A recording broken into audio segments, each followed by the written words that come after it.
Assalamualaikum, salam sejahtera. Anda menonton agenda Awani Asia dan sudah tentu ini adalah ruang dan juga platformnya kami bawakan diskusi berkaitan dengan perkembangan semasa di peringkat Asia dan sudah tentu pada minggu ini kita melihat kepada usaha dan juga bagaimana negara-negara di peringkat antarabangsa yang bekerjasama dan juga bersolidariti melihat kepada menghulurkan bantuan untuk Turki dan juga Syria selepas dua gempa bumi yang kuat menggegarkan selatan Turki pada 6 Februari lalu, dan Malaysia antara negara yang terawal dan juga tidak ketinggalan menghulurkan bantuan yang mana sejumlah 75 anggota pasukan mencari dan juga menyelamat khas Malaysia ataupun disebut sebagai SMART Team, pasukan SMART, dihantar untuk membantu usaha mencari dan juga menyelamat SR mangsa gempa bumi di selatan negara itu, di samping petugas-petugas keselamatan lain dan juga puluhan NGO, Badan Bukan Kerajaan yang turut serta dalam misi bantuan kemanusiaan ini. Jadi untuk platform agenda Awani Asia, suka untuk saya membawakan diskusi ini untuk kita melihat yang pertamanya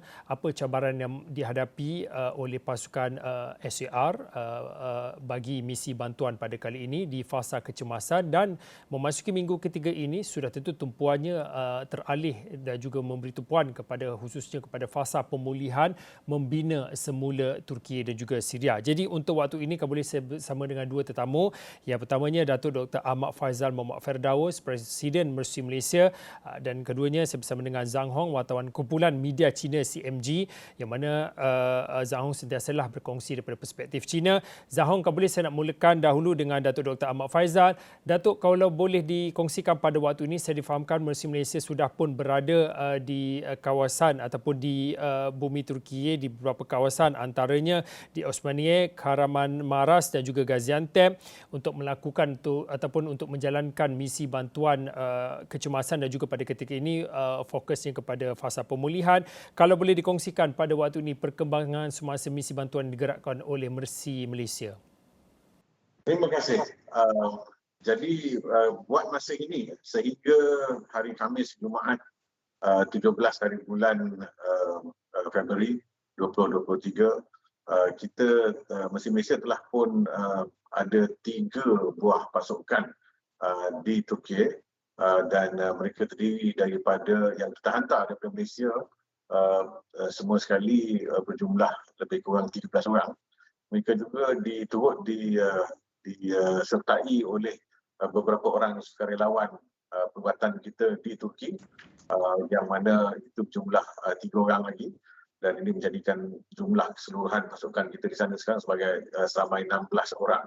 Termasuk dalam pasukan ini adalah pakar logistik, pakar keselamatan, begitu juga dengan pakar psikososial dan kesihatan mental, serta pegawai-pegawai perubatan dan juga jururawat, dan juga pakar penilai bantuan kecemasan suatu bencana. Jadi pasukan kita terdiri juga daripada kombinasi mereka yang sangat berpengalaman, ada yang dah 20 tahun, 15 tahun berkecimpung dalam bidang bantuan kemanusiaan ini, ada juga yang baru dan memberikan tenaga baru kepada pasukan kita. Itu secara umumnya tentang pasukan Mercy di Turki. Kita juga buat masa ini ada seorang ahli, dari seorang pakar penilai bantuan kecemasan bencana kita yang menyertai pasukan misi penilaian bersama yang dianjurkan oleh Kerajaan Malaysia ke Syria. Jadi semua sekali di dalam kawasan gempa kita ada lebih kurang 17 orang sekarang ini, dan angka ini dijangka bertambah. Bantuan yang kita dah pun berikan ialah bantuan perubatan, bantuan kesihatan mental dan sosial, psikososial, dan juga bantuan bekalan air bersih, bantuan bekalan makanan kecemasan, dan kita sedang melihat untuk memanjangkan bantuan perubatan dan kesihatan serta bantuan kesihatan mental dan psikososial untuk fasa pemulihan. Begitu juga dengan bantuan air bersih tadi. Kalau sekarang kita membekalkan air minum, tapi selepas ini dalam fasa pemulihan kita nak melihat kepada program-program pemulihan sistem pembekalan air bersih dan sanitasi, sebab sanitasi juga ataupun tempat pembuangan kumbahan dan najis manusia juga menjadi satu masalah di kawasan yang telah terkesan. Dan kita juga sedang melihat sekiranya kita boleh turut serta juga bergantung kepada pendanaan yang kita terima dalam kerja-kerja rehabilitasi dan rekonstruksi dalam fasa pemulihan dan juga fasa pembangunan semula nanti. Cuma yang ini bergantung kepada dana dan pendanaan yang kita dapat sama ada secara terus ataupun yang telah dijanjikan. Yang ini kita sedang memantau. Alhamdulillah setakat ini sumbangan daripada penerima dan pendana kita amat memberangsangkan termasuk daripada rakyat kebanyakan di Malaysia. Jadi harus saya nyatakan di sini bukan hanya daripada pihak institusi ataupun badan-badan berkanun ataupun yayasan-yayasan dermawan, philanthropic foundations ataupun pihak korporat, tapi juga daripada rakyat biasa. Kita mendapat sambutan yang agak memberangsangkan. Jadi kita yakin kita akan dapat menjalankan semua program ini secara berterusan dan berkala insya-Allah. Dan kita mungkin selepas ini akan fokus dalam sub-bidang tertentu, terutama sekali kalau untuk perubatan dan kesihatan itu kita akan mungkin fokus lebih kepada kesihatan kanak-kanak dan kesihatan ibu, ya. Dan juga selepas fasa kecemasan ini, sekarang ini kita merawat mereka yang tercedera, ya. Dan kemudian di fasa pemulihan juga seperti saya sebut tadi, kita akan juga merangka program kesihatan mental dan psikososial dan juga bekalan-bekalan bahan-bahan bantuan yang diperlukan. Sekarang ini bekalan bahan bantuan yang kita sampaikan kebanyakannya terdiri daripada bekalan bahan-bahan yang membantu mangsa-mangsa untuk menghadapi musim sejuk, menghadapi winter yang sangat sejuk. Masih lagi winter di kedua-dua Turki dan juga Syria. Masih lagi musim sejuk. Jadi kita menghantar dalam rangka bantuan kita secara kebetulan ada 2 penerbangan pada hari Jumaat 17 hari bulan dan juga pada hari Sabtu 18 hari bulan. 17 hari bulan ke Turki, 18 hari bulan ke Syria. Kita menghantar beberapa tan barang-barang bantuan, termasuk ubat-ubatan, termasuk bahan-bahan menghadapi musim sejuk seperti selimut, ya, seperti insulated tents, seperti juga thermal blankets dan juga pakaian thermal dan juga heater ataupun pemanas, alat-alat pemanas. Dan ini semua kita hantar dengan kerjasama sahabat-sahabat kita dari pihak Turki dan juga daripada Angkatan Tentera Malaysia. Datuk, kalau melihat kepada pengalaman Mercy Malaysia untuk menguruskan pengurusan pasca bencana ini cukup luas. Malah pernah disebutkan pengalaman Mercy Malaysia ketika bencana tsunami Aceh itu juga antara yang boleh menjadi kayu ukur pencapaian cukup cemerlang bagi Mercy Malaysia.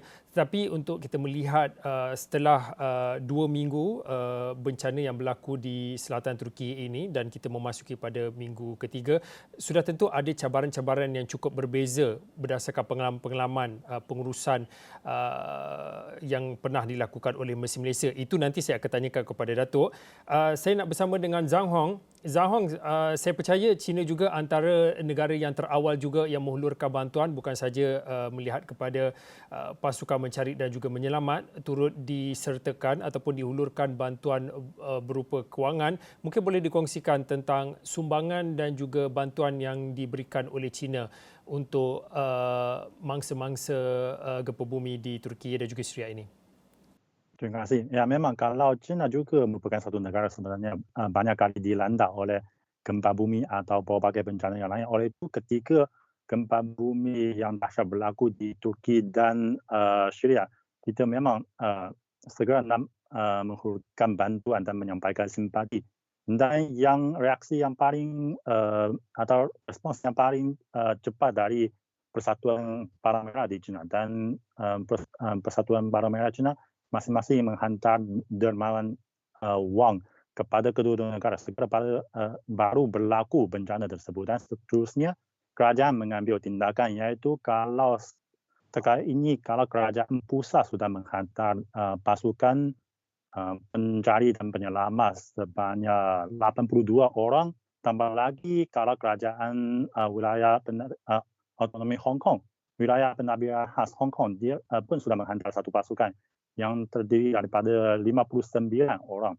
Jadi selain pasukan yang dihantarkan oleh kerajaan, kalau berbagai pasukan kalangan masyarakat pun boleh dikatakan terburu-buru untuk menghantar bantuan ke sana.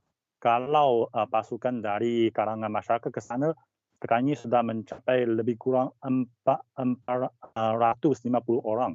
Dan antaranya juga termasuk pasukan dari kampung halaman Satria punya. Dan mereka bersama-sama pasukan tempatan sudah berjaya menyelamat lebih 30 orang kalau berdasarkan statistik awal hingga sekarang. Dan selain itu kita pun menghantar bantuan kepada kedua-dua negara, antaranya termasuk 40 juta RMB kepada Turki dan juga lebih 100 tan itu bantuan barangan kepada negara tersebut. Dan kalau kedutaan besar China di Turki sudah janji nanti akan memberi sumbangan yang berterusan dalam pembangunan semula tempatan. Dan kalau bagi Syria, kita tahu kalau Syria dia keadaannya ada sedikit berbeza dengan Turki kerana dia masih dikenakan sekatan oleh Amerika Syarikat. Oleh itu, dia sebenarnya susah mendapat bantuan dari masyarakat bangsa. Hingga sekarang kita lihat, memang kalau bantuan yang paling banyak didapati oleh Syria masih merupakan negara-negara jirannya, termasuk macam Arab Saudi, meskipun sudah memutuskan hubungan diplomatik dengan Syria juga membantu menghantar pesawat khas menyediakan bantuan, dan juga Emirat Arab Bersatu dan Iran semuanya sudah hantar, dan termasuk juga China. Kalau China kali pertama kita menghantar satu pesawat khas menyediakan barangan perubatan untuk 5,000 orang, dan kali kedua kita juga sekali lagi menggunakan pesawat khas menghantar barangan untuk 30,000 orang, termasuk juga bantuan perubatan, itu baju yang tebal untuk musim sejuk di sana, dan juga kemah dan selimut dan lain-lain. Dan selain itu kita pun tahu kalau China selalu sebenarnya menyertai macam bantuan untuk menjamin bekalan makanan di tempatan. Dan oleh itu China janji akan mempercepat program tersebut, dan sudah ada lebih 200 tan bahan makanan dihantar ke Syria, dan selain itu masih ada lebih 3,000 tan itu beras akan dihantar ke sana. Saya rasa kedua-dua negara memang sekarang mungkin sudah lewat itu, masih ada kemungkinan ada orang yang boleh diselamatkan. Mungkin sekarang sudah mencapai satu tahap yang selanjutnya, yaitu bagaimana kita menguruskan runtuhan di sana, bagaimana kita memberi rawatan kepada bangsa yang masih hidup, keluarga yang kehilangan ahli keluarga mereka, dan juga bagaimana membantu mereka mengadakan pembinaan semula. Saya rasa ini bukan hanya perlu bantuan untuk sementara, kita mungkin perlu ada satu bantuan yang jangka panjang dari seluruh masyarakat bangsa.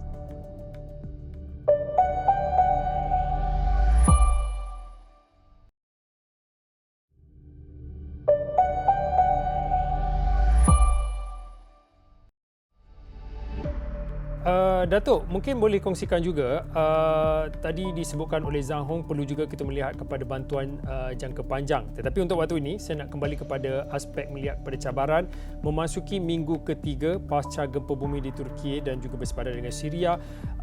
Mungkin cabaran pada minggu pertama, minggu awal insiden bencana mungkin berbeza dengan minggu kedua dan juga minggu ketiga fasa pemulihan. Mungkin boleh dikongsikan Mercy Malaysia bagaimana menghadapi dan juga mensesuaikan diri dalam keadaan seperti ini.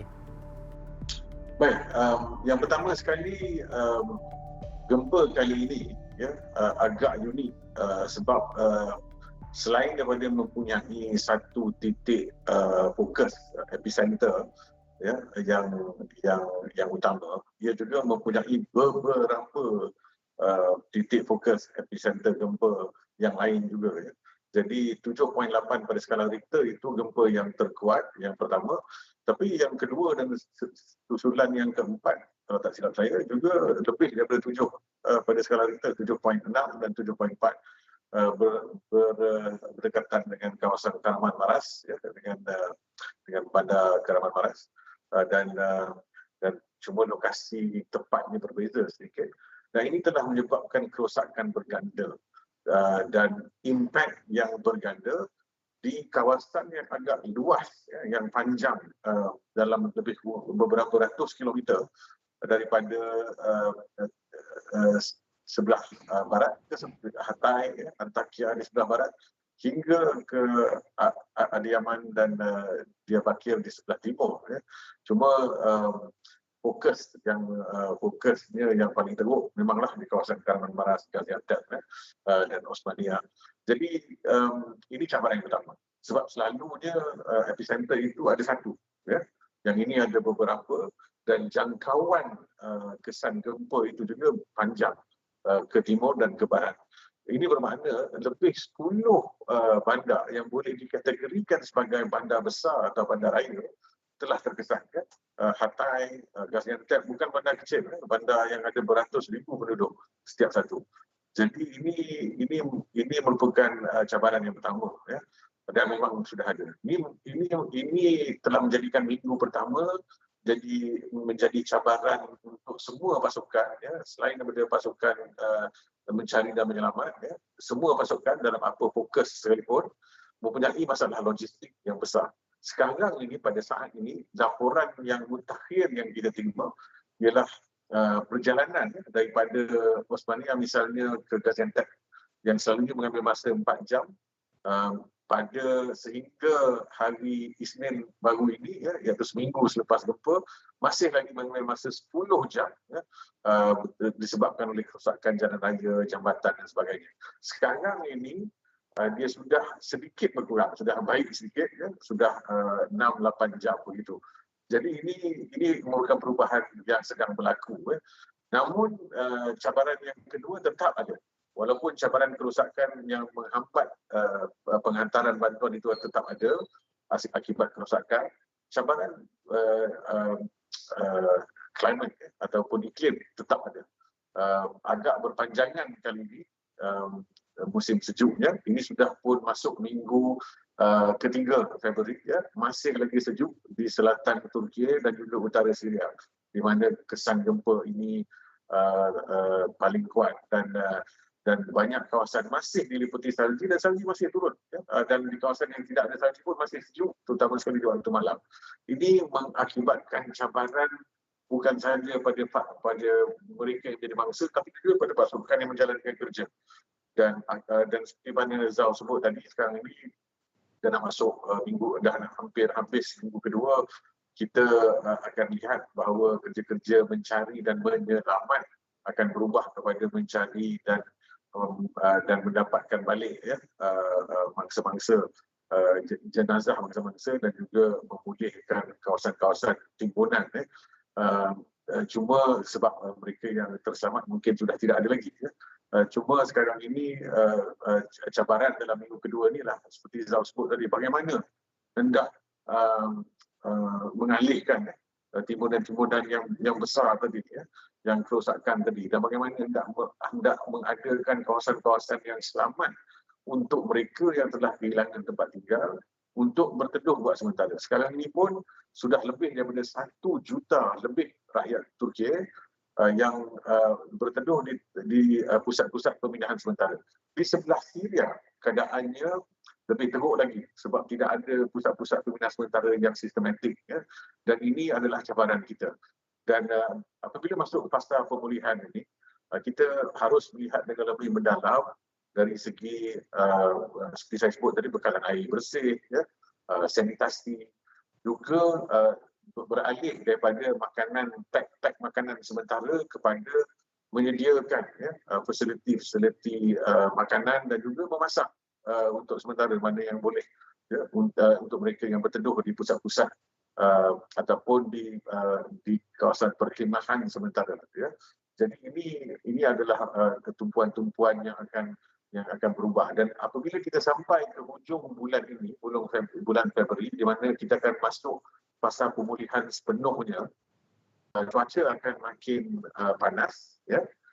Kalau tadi cuaca sejuk tu memberikan cabaran perubatan dan kesihatan sebab memungkinkan lebih banyak jangkitan sistem pernafasan, respiratory misalnya, influenza dan sebagainya, radang paru-paru, radang tekak dan sebagainya. Apabila masuk musim panas, jangkitan yang lain pula akan lebih tinggi risikonya, terutama sekali kalau waktu itu sistem pembekalan air bersih masih lagi belum selesai. Sistem sanitasi, perkumbahan untuk hasil buangan manusia dan najis manusia misalnya masih lagi belum teratur. Jadi kita akan hadapi cabaran yang lebih luas itu dari segi mencegah penyakit-penyakit bawaan air, penyakit bawaan makanan yang telah terkontaminasi dan sebagainya. Juga dari segi kesihatan mental dan psikososial. Buat masa ini sekarang, yang mana kita boleh kata kita berada sekarang ini pada penghujung minggu ini, minggu yang kedua ini sebagai transisi antara fasa kecemasan ke fasa pemulihan ini, sebab sebenarnya dia tak ada satu fixed line atau fixed date bila kita beralih ke fasa itu. Dia bergantung pada keadaan semasa di lapangan. Jadi dalam transisi ini fokus mereka yang masih yang terselamat banyaknya kepada kehilangan mereka yang tersayang, mereka yang telah meninggal dunia, yang telah hilang dalam timbunan dan kambusan bangunan yang runtuh dan sebagainya tidak dapat diselamatkan. Begitu juga perasaan mereka juga terganggu akibat kecederaan mereka sendiri mungkin. Tapi apabila kita masuk ke fasa pemulihan nanti, emosi ini lebih pula kepada memikirkan tentang keadaan sekarang dan juga keadaan masa depan. Terutama sekali untuk mereka yang ada keluarga, ada anak kecil, di mana nak berteduh selepas ini, adakah boleh meneruskan kehidupan di bandar yang sama atau harus pindah ke. Jadi semua ini akan menghantui dan menghambat mereka dan menyebabkan tekanan mental dan emosi yang tinggi. Dan ini juga satu masalah dalam fasa pemulihan nanti. Dan of course, kita lihat kemusnahan yang begitu besar. Betul kata Zau, ini bukan calang-calang usaha yang boleh dilaksanakan. Dia harus mendapat sokongan pihak antarabangsa, pihak bangsa-bangsa bersatu sendiri. Untuk Turki sahaja menganggarkan sekurang-kurangnya 20 bilion dolar Amerika diperlukan untuk pembangunan semula secara langsung untuk dimulakan secepat mungkin. Itu belum kira Syria lagi. Dan di Syria, cabaran yang utama baik di fasa kecemasan maupun di fasa pemulihan, selain daripada yang lain yang sama dengan Turki tadi, ialah cabaran dari segi kebolehmasukan ataupun accessibility bantuan serta pekerja kemanusiaan, pekerja bantuan kemanusiaan. Dan ini apabila kita cakap tentang ini, kita harus akur bahawa Syria masih lagi dalam keadaan konflik, atau tidak, dan bukan semua kawasan senang untuk kita menyampaikan bantuan. Jadi ini satu cabaran yang besar dan ini memerlukan bukan sahaja usaha dan juga khidmat dari semua pihak di peringkat antarabangsa, masyarakat antarabangsa, tapi juga memerlukan sedikit usaha dan juga rasa ingin memperbaiki keadaan di kalangan mereka yang berada di Syria, supaya memudahkan bantuan untuk sampai dan juga untuk memastikan bahawa mereka yang terkesan tak kira di kawasan mana akan mendapat bantuan dan pelayanan. Inilah cabaran yang sedikit berbeza di Syria berbanding dengan Turki. Dan apabila kita cakap tentang fasa pemulihan, mungkin cabaran itu lebih besar lagi sebab di dalam fasa kecemasan ini alhamdulillah nampaknya ada sedikit kelonggaran diberi, ada bantuan yang sudah mula sampai. Kita harap kelonggaran ini tetap kekal di waktu fasa pemulihan nanti. Okey, saya ada lebih kurang 2 minit akhir ini. Saya nak kembali bersama dengan Zhang Hong. Zaung, kau boleh dikongsikan kalau dilihat pada waktu ini memasuki minggu ketiga dan seperti apa disebutkan oleh Datuk, fokus terarah daripada fasa kecemasan kepada fasa pemulihan. Membina semula Turki sudah tentu memerlukan koordinasi juga kerjasama di peringkat global atau daripada pelbagai pihak. Daripada sudut dan juga perspektif dan iltizam daripada pemerintah China, apa yang boleh disumbangkan untuk melihat kepada sumbangan masa jangka panjang dan juga pasca gempa bumi Turki, membina semula bumi Turki, Zhang Hong? Ya, memanglah kalau dalam bidang pembinaan semula, saya rasa kalau China yang amat hebat dalam bidang pembinaan infrastruktur ini memang boleh memainkan peranan sendiri. Tapi saya rasa yang lebih penting ialah kita perlu lihat kepada Syria. Syria keadaan ini memang amat berbeza dan China di PBB pun sudah banyak kali menyeru dibatalkan itu sekatan sepihak yang diletakkan oleh Amerika Syarikat supaya berbagai pihak boleh langsung menghantar barangan bantuan ke sana. Sekarang ada keadaan itu meskipun ada negara mau menghantar bantuan, tapi kerana ada sekatan, mereka tak berani menghantar pesawat ke sana untuk melandar di Syria. Dan saya rasa memanglah kalau lihat keadaan di kedua-dua negara, mestilah kalau yang Syria mungkin lebih memerlukan bantuan. Dan oleh itu saya rasa ini perlu menjadi satu tumpuan kepada masyarakat bangsa dan kita juga perlu menimba pengalaman dari peristiwa macam ini, iaitu kita jangan ada lagi macam sekatan sepihak saja kepada negara tertentu. Mungkin dia katakan ini untuk menyekat kepada kerajaan dan akhirnya yang mengalami kesengsaraan semuanya rakyat. Okey, baik. Terima kasih Zhang Hong, wartawan kumpulan media China CMG, dan tadi kita bersama juga dengan Datuk Dr. Ahmad Faizal Muhammad Firdaus. Datuk Dr. adalah Presiden Mercy Malaysia yang mana kedua-dua tetamu waktu Peneris pada malam ini berkongsi pandangan dan juga melihat kepada bagaimana boleh membina semula Turki dan juga Syria selepas berlakunya bencana gempa bumi pada 6 Februari lalu. Saya kira itu saja untuk waktu ini agenda Awani Asia. Saya Fauzin, kita jumpa lagi.